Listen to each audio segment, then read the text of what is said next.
Вы никогда не задумывались, почему Твардица выгодно отличается от многих населенных пунктов? Уже 8 лет по воле народа здесь служит примаром Иван Желяпов. Его команда работает на повышение качества жизни горожан.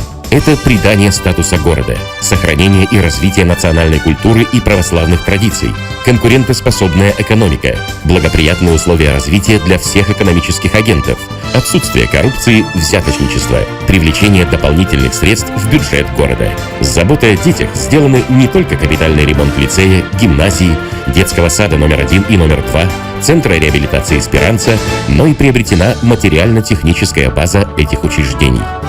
Для удобства жителей в центре города построен и функционирует Центр здоровья. Открыт магазин «Оранж».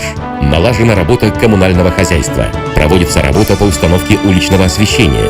Реставрирован винзавод и открыт самый современный цех розлива шампанского вина. Открыты более 300 рабочих мест.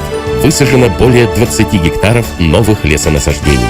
Иван Желяпов всегда работает в команде и при поддержке социалистической, коммунистической и других партий, помогая таким образом стабилизации в стране.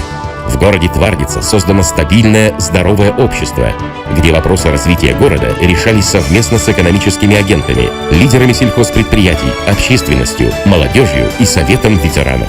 Сегодня главная задача независимого кандидата Ивана Желяпова и его команды – победа над бедностью, мир и согласие в Твардице, продолжение начатых проектов, медицинское обслуживание в Чедерлунге, асфальтирование дороги на Бессарабку, открытие полицейского участка и безопасность граждан.